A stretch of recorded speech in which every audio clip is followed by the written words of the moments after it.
India ने की एक ऐसी डील जिससे हमारी 3.6 बिलियन डॉलर से ज्यादा की बचत हुई। वो डील कौन सी है, चलिए जानते हैं। इस वीडियो में हम बात करेंगे इंडिया के क्रूड ऑयल इंपोर्ट के बारे में, खास करके रशिया और यूक्रेन के कॉन्फ्लिक्ट के पहले क्या सिचुएशन थी और रशिया यूक्रेन वॉर का इंडिया के क्रूड ऑयल इंपोर्ट पर क्या असर हुआ। साथ ही में आज का करंट सिनेरियो क्या है और क्या रशिया और इंडिया की ऑयल डील एक्चुअली में इंडिया के लिए बेनिफिशियल है। और सिर्फ इतना ही नहीं, इस डील का फ्यूचर इम्पैक्ट क्या हो सकता है। वेल, ऐसे बहुत सारे पॉइंट्स हैं जिनको हम इस वीडियो के अंदर एक्सप्लेन करने की कोशिश करेंगे, इसीलिए इस वीडियो को एंड तक जरूर देखिएगा। लेकिन उससे पहले अगर आप हमारे चैनल पर नए हैं और अभी तक आपने हमारे चैनल को सब्सक्राइब नहीं किया है तो जल्दी से सब्सक्राइब कर लीजिए। पहले तो ये बात करते हैं कि इंडिया में ऑयल क्यों इंपोर्ट करना पड़ता है। तो एक्चुअली में इंडिया वर्ल्ड का 3rd लार्जेस्ट कंज्यूमर है। इंडिया का oil consumption per day 50 lakh barrels का है, जबकि production around 6 lakh barrels per day है, यानी काफी बड़ा गैप है। इसी वजह से इंडिया अपनी जरूरत का 85% क्रूड ऑयल इंपोर्ट करता है। अच्छा, अब ये जानते हैं कि ये क्रूड ऑयल हम यूज कहाँ करते हैं। तो सबसे पहले तो क्रूड ऑयल इलेक्ट्रिसिटी जनरेट करने के लिए इस्तेमाल होता है, प्लस इस क्रूड ऑयल को रिफाइनरीज में प्रोसेस करके पेट्रोल और डीजल में कन्वर्ट किया जाता है। अब अगर हम बात करें रशिया यूक्रेन कॉन्फ्लिक्ट से पहले के टाइम की, तो इंडिया क्रूड ऑयल इंपोर्ट के लिए मिडिल ईस्ट कंट्रीज पर हेवीली डिपेंडेंट था।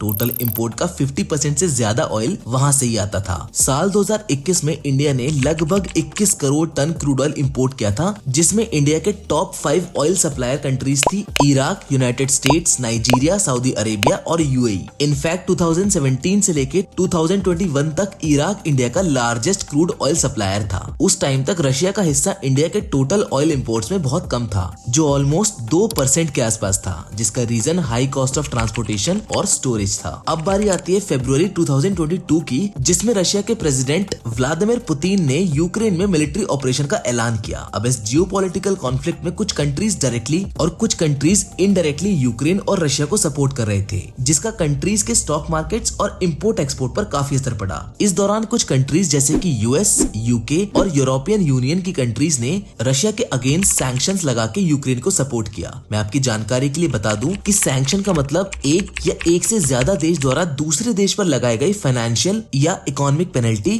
जिसका मकसद उस देश की इकोनॉमी को हर्ट या फिर वीक करने का होता है। यूनाइटेड स्टेट्स और कुछ यूरोपियन कंट्रीज वॉर की शुरुआत से ही रशियन ऑयल का इंपोर्ट कम करने के फेवर में थे, ताकि रशिया का रेवेन्यू कम हो, जिसकी वजह से रशियन ऑयल की डिमांड गिरने लगी और उसका प्राइस कम हो गया। इंडिया ने इसी बात का फायदा उठाया और रशियन ऑयल को कम प्राइस पर खरीदना शुरू कर दिया। जब कुछ कंट्रीज इस एक्शन के अगेंस्ट थे, तब इंडिया का मानना था कि हमें ऑयल वहां से खरीदना चाहिए जहां हमें बेनिफिट हो, इसलिए हम डिस्काउंटेड प्राइस पर ऑयल खरीदते गए और अक्टूबर 2022 के बाद से रशिया इंडिया का टॉप ऑयल सप्लायर बन गया। इंडिया रशियन ऑयल को 15 से 20 डॉलर पर बैरल डिस्काउंट पर खरीद रहा है, और वो भी डिलीवर्ड एट प्लेस पर, जिसमें ट्रांसपोर्टेशन और अनलोडिंग का रिस्क भी रशिया का है। अब बात आती है दिसंबर 2022 की, जिसमें G7 यानी कि 7 देशों का group including USA, UK, Canada, France, Germany, Italy, Japan और एडिशनली यूरोपियन यूनियन ने रशियन सीबॉर्न ऑयल को बैन कर दिया और उस पर $60 पर बैरल का प्राइस कैप लगा दिया। यानी दूसरे देश को EU शिपिंग और इंश्योरेंस सर्विसेज तभी मिलेगी जब रशिया ऑयल को $60 पर बैरल पर बेचेगा या फिर इससे कम प्राइस पर बेचेगा। रशिया ने इस प्राइस कैप को रिजेक्ट करते हुए कहा है कि जो भी देश इस प्राइस कैप को सपोर्ट करेगा, रशिया उस देश को ऑयल सप्लाई करना बंद कर सकता है। हालांकि इंडिया ने अभी तक इस प्राइस कैप को सपोर्ट नहीं किया है और हम रशिया से डिस्काउंटेड प्राइस पर ही ऑयल इंपोर्ट कर रहे हैं। और अगर फरवरी 2023 की बात करें तो इंडिया ने रशिया से पर डे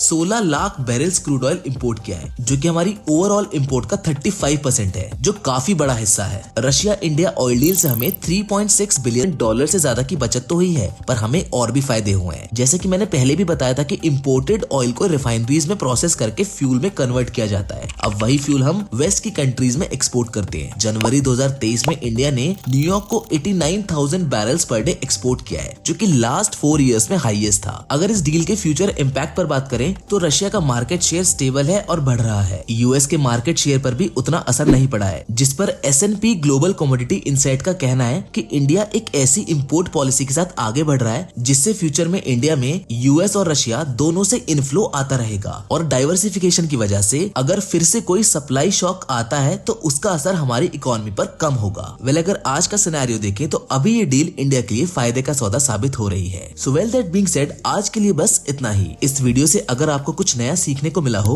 तो इस वीडियो को लाइक जरूर कर देना। साथ ही में आपकी क्या राय है इंडिया रशिया ऑयल डील के बारे में हमें कमेंट सेक्शन में कमेंट करके जरूर बताएं। बाकी ऐसी ही इंटरेस्टिंग और इन्फॉर्मेटिव वीडियो के साथ हम जल्द ही आपसे मिलेंगे, लेकिन तब तक के लिए